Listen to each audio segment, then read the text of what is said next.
Hi, everyone. Welcome to the Bootleg presented by Farm Bureau Health Plans. This is your Tennessee and high school football weekly show where we talk high school football across Middle Tennessee. I'm Tom Kreager, the high school sports editor at the Tennesseans, joined by first-year Goodpasture football coach Tyler Turner. Coach Turner is 4-0 in his debut at Goodpasture. Coach, welcome to the show and welcome to Middle Tennessee. Man, great to be here, and we're loving Middle Tennessee. My wife and daughter and little boy are excited to be here. So, Coach, welcome to Middle Tennessee. It's great to have you here. 4-0. Wow. I mean, you're turning things around quickly. Well, we got a lot of kids that are working hard every week, taking 1 week at a time. We had a great summer.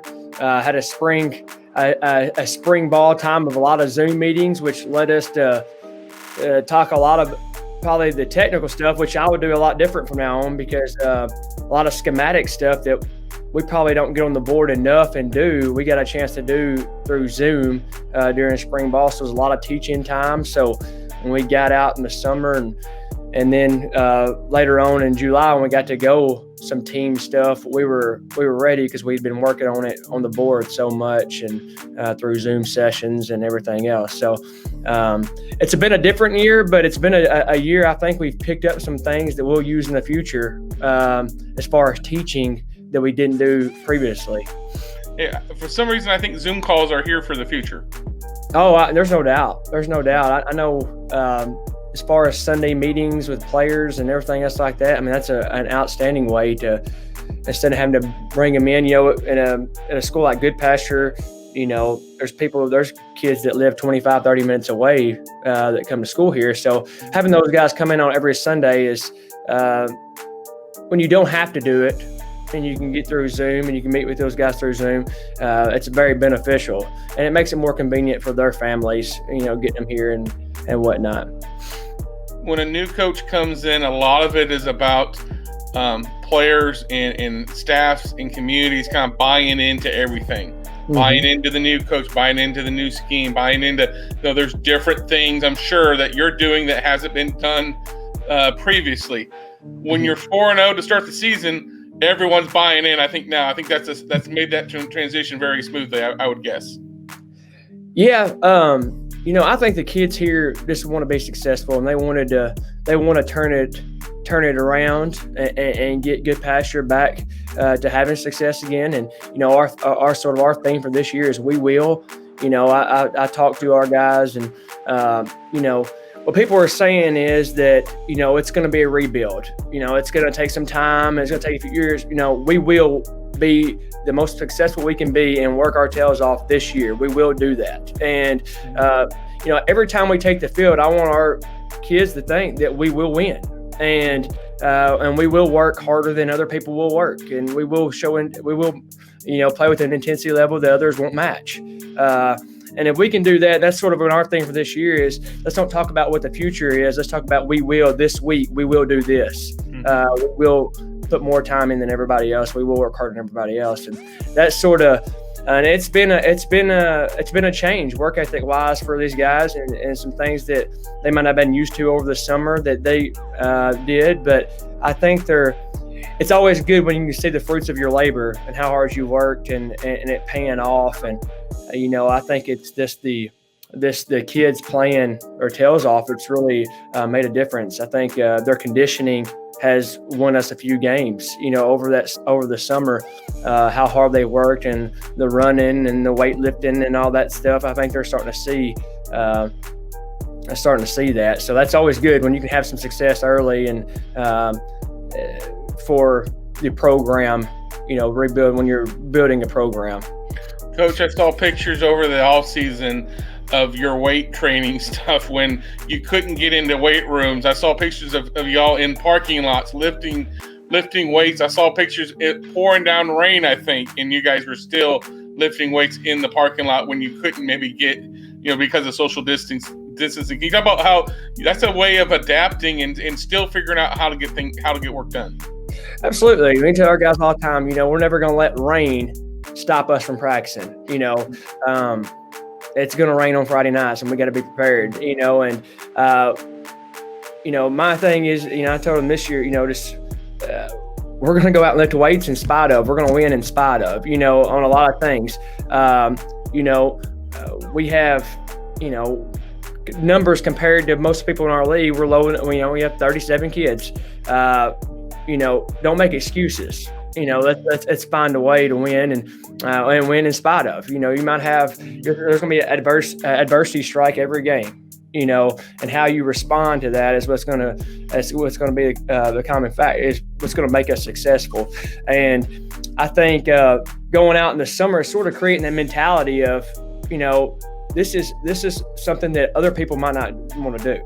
And are we going to work harder than those other teams that we're going to be going against? And are those guys going to be lifting weights out in the rain? And, our kids, I got excited about it. And those sort of things, it's something they've never been asked to do. And I think kids are not going to reach high expectations, unless you set high expectations. And what we're trying to instill in them is a toughness and a never settle. And our thing last week for the game last week is never let good be good enough. We're 4-0, but we've been pretty successful taking 1 week at a time, and our kids have done a good job. And 1 week at a time all summer, 1 day at a time, and they've really bought into what we're selling as far as the work and that weight lifting in the summer and the rain. I think that sort of just started instilling it early for us. Coach, I imagine it didn't take long for people to talk to you about the rivalry of Goodpasture and Lipscomb. What do you know about it? And it's a huge game for y'all this week. Well, I really didn't know there was a cup until this week. I think there's a cup they play for, and I told our parents, we know it's a big rivalry game, and it's the biggest game of the year because it's the game this week. And our kids are excited about it. I don't think you're going to have to give any pep talk to Lipscomb or Goodpasture about the game this week. There's a lot of kids on our team that have buddies on that team, and vice versa. But I know it's one that's circled every year by our community, and it's an important game. But at the end of the day, it's a game this week, and it's a conference game, and all of them are important for us. Coach, just give you a last question. Going to give you a chance to kind of brag about some of your players. Who's really standing out for you? Who do you look for leadership on your team this year? Yeah, I'm going to tell you right now, all of our guys are really, as far as the work, man, as far as how they're playing, man, they're giving everything they got. And I'm so proud of all of them. But I would say if you had to name a few, Brendan Jones, obviously, he can play anywhere we put him. He plays receiver, plays running back for us, and also plays every down on defense at safety. He's a kid that you can count on every day to be very constant, and he's never going to be too high, too low. He's always going to be even. And he leads by the way he works. And, kids look up to him on here, and look up to him here. And Cooper Pennington, my quarterback, man, he's had a good last few games, and is really leading the offense well, getting us lined up quick, and really surveying the field well. And I think it's a lot of that Zoom meetings over the summer that's really helped that out, of really being able to get on the board with them. I say on our defense,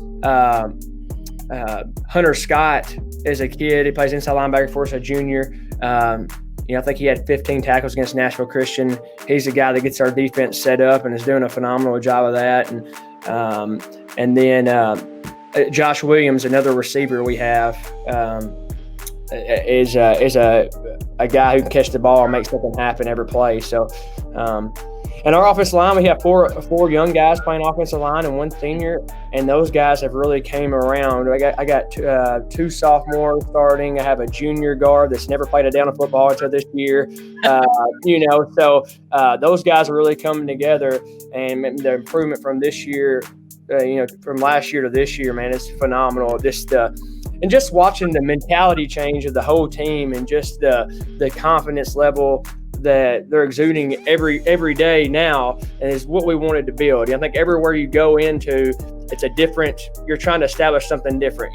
At Olive Branch, it was, hey, let's get real. We're not as good as we need to be. We have athletes here, but y'all underachieved. Let's get better. At Goodpasture, it's be confident that every week you're going to win and bring the swagger back to Goodpasture. And that's sort of something that we have tried to instill. And so far, so good, but we got a tough road ahead. And we know that Lipscomb's an outstanding football team and is going to be very well coached. And every week after that, it's going to be tough. And every week we got to bring our A game.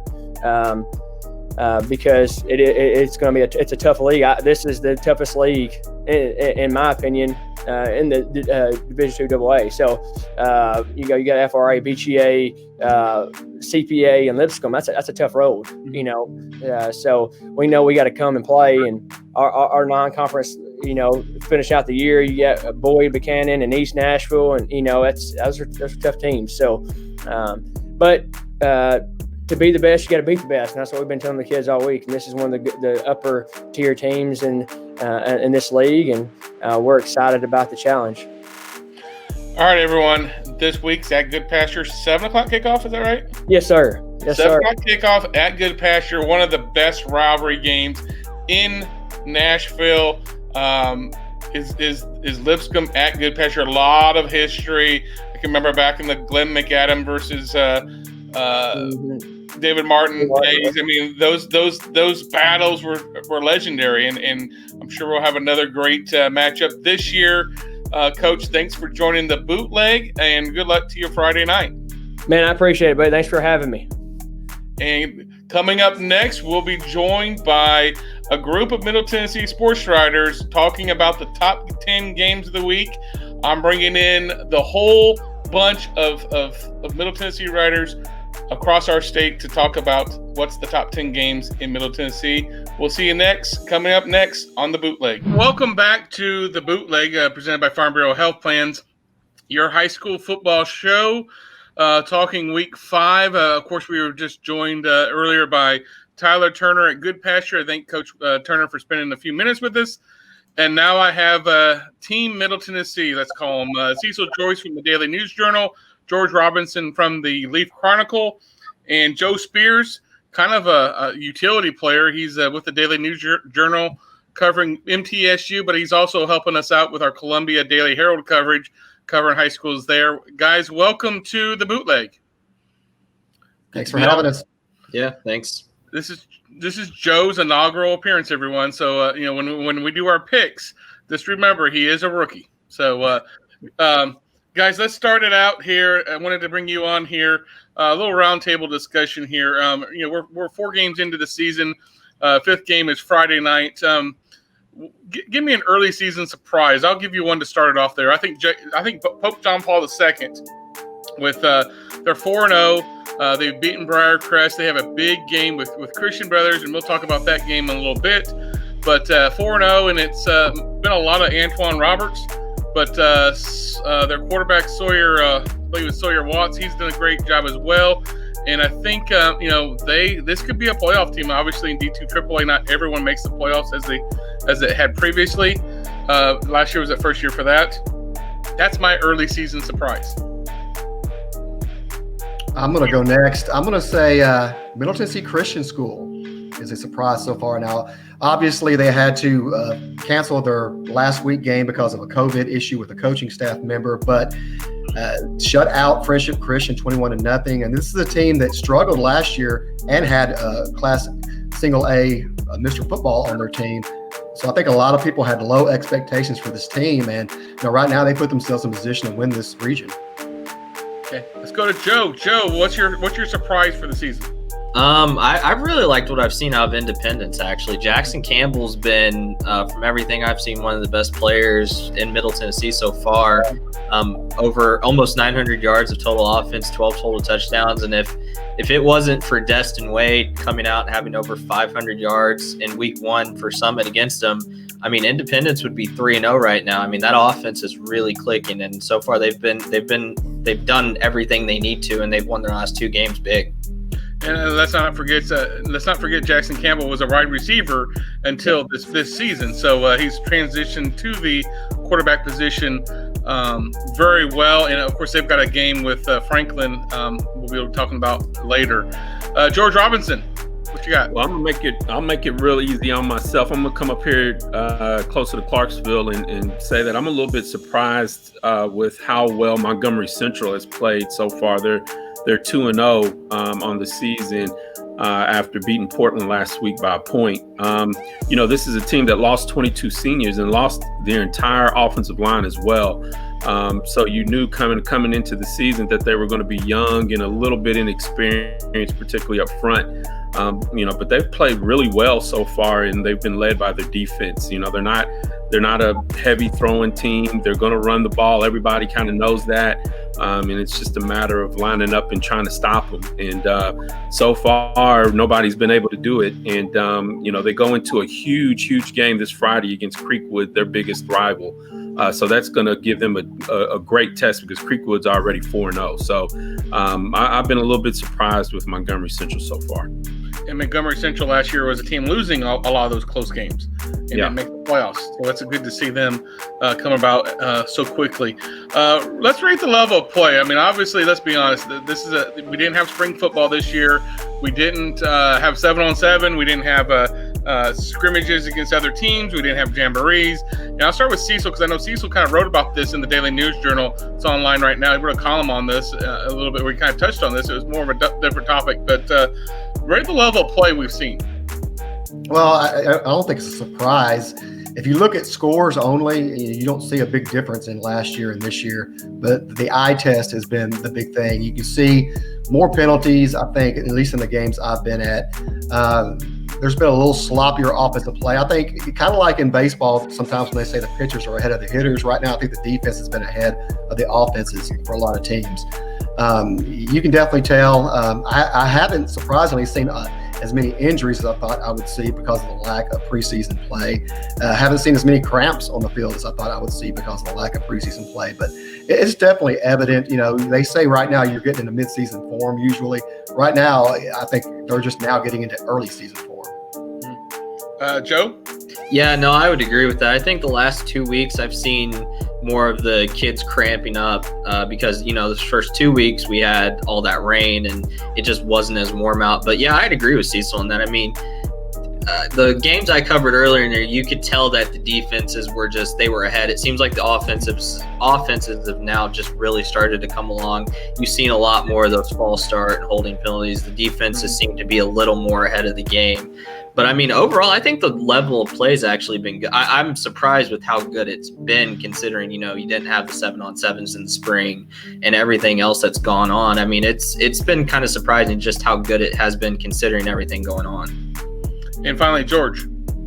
I would have to agree with both guys. I don't see too much of a change from last year, or at least too much of a difference from last year. Now, last week I was at one of the weirdest final scores I've ever been to as a high school sports writer. Rossview beat Northeast 7-4, and I was joking with Joe. Joe asked me if I was at a soccer game. I told him no, I was at a baseball game. It seemed like, that game. You had an offense in Northeast that could score points, probably the most talented offense in the city. They absolutely couldn't do anything last week, and give credit to Rossview's defense for that. All Northeast was able to manage was 2 safeties, so it was a little bit of a weird game. Now Northwest, on the other hand, they played Montgomery Central last week, and it just the injuries that they suffered. Just decimated their offense, losing both their quarterbacks, losing a running back as well, who also plays their middle linebacker. So the injury bug hit Northwest pretty hard, and I think you can attribute a lot of that to the fact that they didn't have a spring. They got started late in the summertime after the dead period is what the school system here in Clarksville, wanted to do. So, and also Northwest had a little bit of a COVID-19 issue where they had to quarantine for a couple of weeks as well. So, they just haven't had the time to kind of prepare physically and condition wise, for the season, and it kind of jumped up and bit them pretty hard last Friday night. Here's my 2 cents on this. I think the first couple of weeks we had so much rain and rain delays and lightning delays, et cetera, et cetera. I think it was hard to get teams in the flow of things. I think that affected the first couple of weeks of the seasons. I thought we started to get a little bit in a groove last week, and now here in Nashville, you've got private schools that are just now starting to play, so they're kind of going through those growing pains of they're just now playing their first games of the season and whatnot. And then in another week, you're going to see, hopefully, fingers crossed, we're going to hopefully see metro schools start to play in Nashville, where they're going to go through their growing pains of first games of actual games after having just a couple of weeks of contact. So I think right now we're seeing a lot of ebb and flow of everything. Of 1 minute we'll see one game, like we might see some good football. Some say, hey, we're making progress. I mean, obviously these kids didn't have what they normally have, so I think we all expected a little bit not to be where we normally are at this point. Then I thought that the first 2 weeks of all the rain kind of changed the form of what we're going to see in games. Again, I thought week 3 was probably the best we've seen in a while. Then week 4, I go to CPA Ainsworth. CPA looks really good because they've been playing since day 1 of the season. And Ainsworth is just now playing their first game, and they look like a team playing their first game of the season. So I think that in Middle Tennessee, we're going to see that constantly. And then one final thing. Let's make this kind of quick. Best moment, what you've seen so far. I'm going to go first. Seeing Brentwood and BA play. Now, granted, I would have loved to see Walker Merrill healthy and able to play. That way, both teams would have been full strength. And I think Brentwood got another player hurt during that game. But if Walker Merrill would have been able to play, I would have loved to see that game. But seeing BA and Brentwood play first time in like 2 decades, that was a plus for me. Cecil. For me personally, in the Murfreesboro area, it was seeing the debuts of Jordan James and Isaiah Horton at Oakland. I think they were both highly anticipated debuts. Both of them were hurt in the offseason and didn't start until week 3. Both of them both shined since their first game at Oakland. James has over 100 yards rushing in both games. Horton has 2 touchdown catches in 2 games, including a 95-yarder in his first game. So those two are really going to boost Oakland's chances this year. Okay. Joe? I would say Destin Wade and Summit, that offense, I know they lost to Franklin last week, but just what he's done, he had 2 of the best runs I've ever seen, that 76-yarder, 44-yarder or something like that, and just the way he's leading that offense. They're not passing the ball all that well right now, but overall, I mean, he's just been a lot of fun to watch, and I think Summit will rebound pretty well from that loss last week. And obviously, they're playing without his twin brother Keaton Wade. So what they've been able to do is, last year's runner-up to keep going. That's been amazing. And then George. Well, up here in Clarksville area, there's 4 really good quarterbacks that I think everybody should kind of keep their eye on. One at West Creek, one at Northeast, one at Kenwood, and another one at Clarksville High. The past 2 weeks, I've been able to see the Northeast kid, Jaden Puig, as well as the Kenwood quarterback in Jalen Washington. Both of those kids, are super talented. Jalen Washington's a little bit more of a dual threat quarterback, being able to run and throw the ball. Puig is really a thrower. Now, like I said, he didn't have the greatest week last week against Rossview, but these kids are really talented at throwing the football, and in a couple of weeks I'll get to see Clarksville High's Davin Garinger, who's the quarterback there with the Wildcats. So I've really enjoyed watching those young quarterbacks play. All right, games of the week, guys. Here we go. Top 10 games. Let's do this kind of rapid fire. Brentwood 2-1 at Ravenwood 3-1. That's our Tennessean game of the week. It's the Battle of the Woods.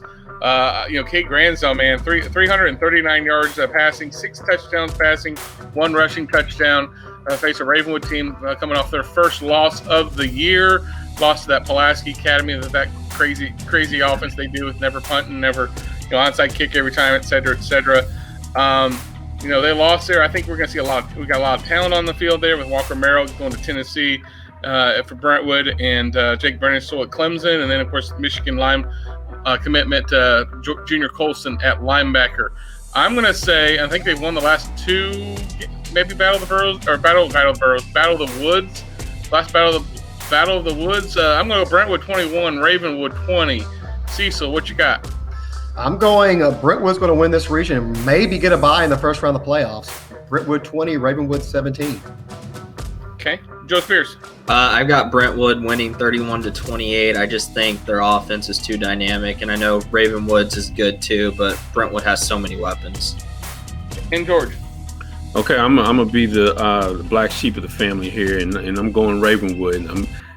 Like you said, Brentwood's had their number the past couple of years. I think they won last year as well. So I'm gonna go Ravenwood 24, Brentwood 17. Just remember, the last couple of years, Brentwood wins the regular season, and then Ravenwood wins the postseason. That's how it's panned out the last couple of years. So we'll see how that goes. Independence 2-1 at Franklin, 2-2. Franklin with an impressive win over Summit. We're going to mix it up. We're going to go Joe Spears first because he was there. Talk to me a little bit about what what Franklin can do well, and then against a talented Indy team. Franklin's offensive line was they were unstoppable, especially in that second half. They rushed for 231 yards, and in the fourth quarter, they averaged like 5 to 6 yards a rush. Summit couldn't pass the ball, but Jackson Campbell's done really well both running and passing, and I think he's the difference again this week. I've got Independence winning 30-24. Okay, I'm going to jump in here. I think Jackson Campbell is the difference maker in this game. If Franklin can slow him down, they'll win this game, but I think just one more point for Independence. Independence 31-24 over Franklin. Cecil Joyce, what you got? I've got Indy 31, Franklin 28. I think both teams will be able to move the ball, but I was really impressed with Jackson Campbell last week against Blackman. Okay. Finally, George Robinson. I'm making consensus. I think Independence wins 30-21. Okay. Lipscomb Academy at Goodpasture. Everyone that's been in Nashville forever knows of the rivalry between these two programs. The two Church of Christ programs in the city. Two great legendary coaches used to be there, and Glenn McAdams and David Martin. And I think this rivalry may get back there with Goodpasture's resurgence. They're 4-0, of course. But last week, Lipscomb's Alex Broom, who's the son of Maplewood coach Arcente Broom, was ruled eligible. He had a great game in his first one of the season. I think he had 4 total touchdowns and a 41 win over Page. I think he's the difference maker in this game. I'm going to say Lipscomb Academy 35-20 over Goodpasture. And Cecil, what you got? I'm going to go Lipscomb 24-20. Their schedule's just been much tougher in the early going. Joe Spears? I'd agree with Cecil. I mean, they lost to Brentwood Academy and Pope John Paul II. Those are 2 tough games coming off a big win. I got Lipscomb winning 27-20. And George, what you got? I have to agree. I think Goodpasture's done a fantastic job so far this year. Like you said, kind of making a resurgence there. But I have Lipscomb Academy beating them 24-10. Okay, DCA at Friendship. This game was scheduled a couple weeks ago. It had to be postponed due to Friendship having some COVID cases, and luckily, DCA and Friendship, they were supposed to be playing FRA and Davidson Academy this week. So those two schools just hooked up for a game, and then that way we can get this region game played. DCA, Bradford Gaines, 25 of 41 passing for 341 yards. He's the son of Brad Gaines, former Vanderbilt football player. Friendship, kind of been up and down a little bit. Don Dunning's their leading rusher. He transferred from Nashville Christian. A little over 200 yards rushing, had 125 yards last week. I like DCA to win this game, 27-21. I really like what Paul Wade has done with this DCA program. We're going to mix it up. We're going to start with George Robinson on this one. I'm going to go with, I think maybe Friendship Christian pulls this one out. I think that'll be it'll be a difficult game, but I'm going to go Friendship Christian 28-24. Okay. And Joe? I've got DCA winning 30-17. I was impressed with DCA coming out on a day's notice, playing a good Summertown team and beating them. DCA by 13. And Cecil? Friendship Christian's offense has struggled somewhat this year. They scored single digits in a win over Trousdale. They were shut out by by Middle Tennessee Christian. I think their offense gets a little better this week, but I'm going DCA 23-17. Okay. MUS at MBA. Don't let MUS is 3-1, MBA is 1-0. Don't let MUS's 3-1 record deceive you. The only game I believe they've played on the field was a loss to Christian Brothers. They have 3 COVID wins. So essentially they are not a seasoned team in 2020. I like Marcel Reed, had 200 yards passing and 2 touchdowns a week ago. I think they win this game. I have picked NBA 31, MUS 20. Cecil. I'm going 28-21 NBA. And Joe?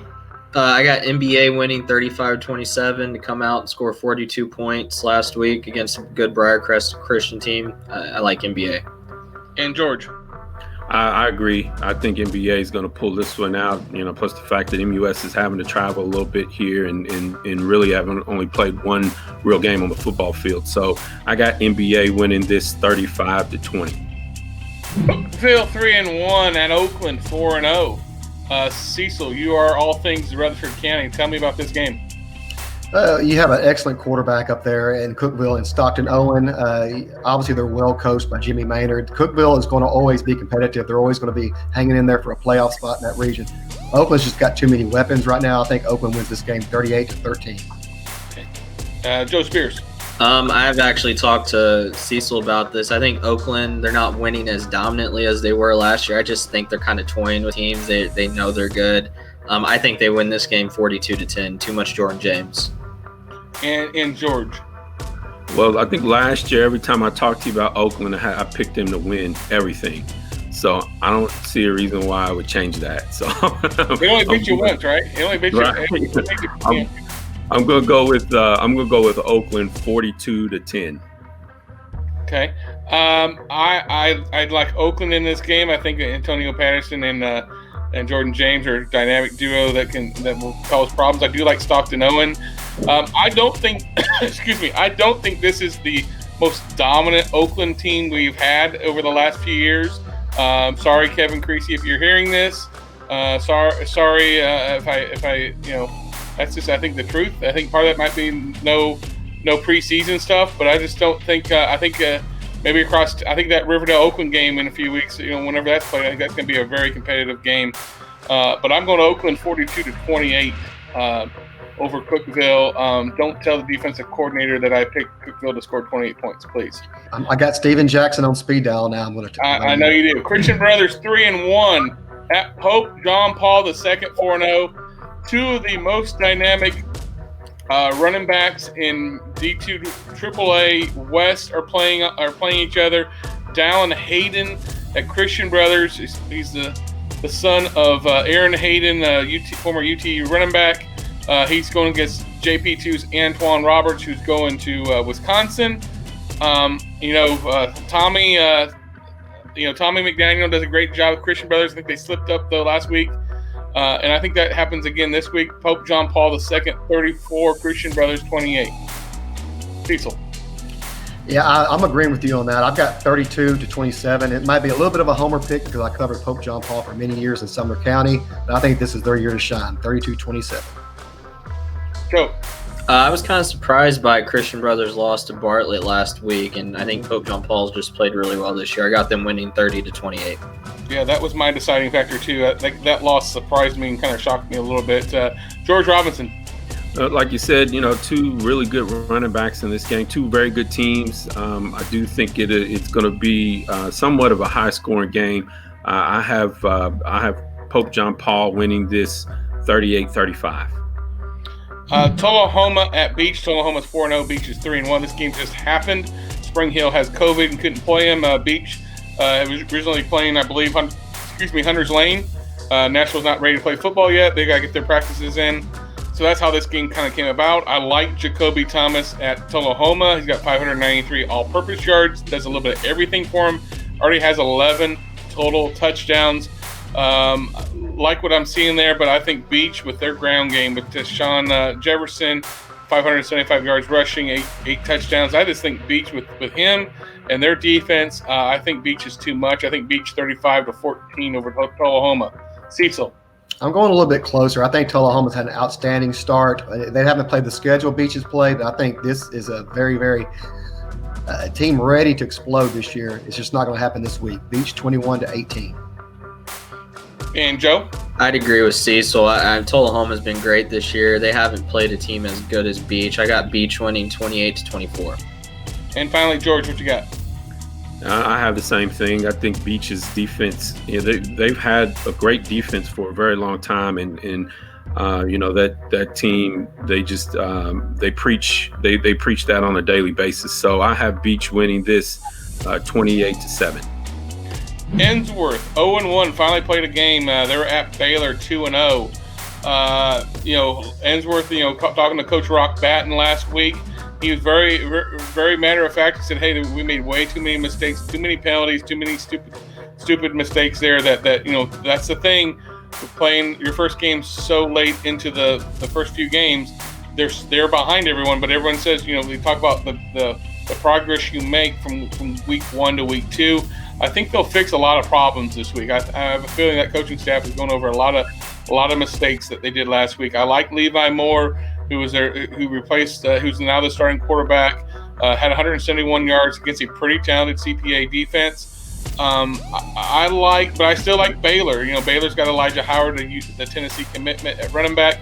I like Baylor to win this game 28-24. Go. I'd agree. I have Baylor winning 24-14. I think Baylor's just too good, and Ensworth isn't quite there yet. And George?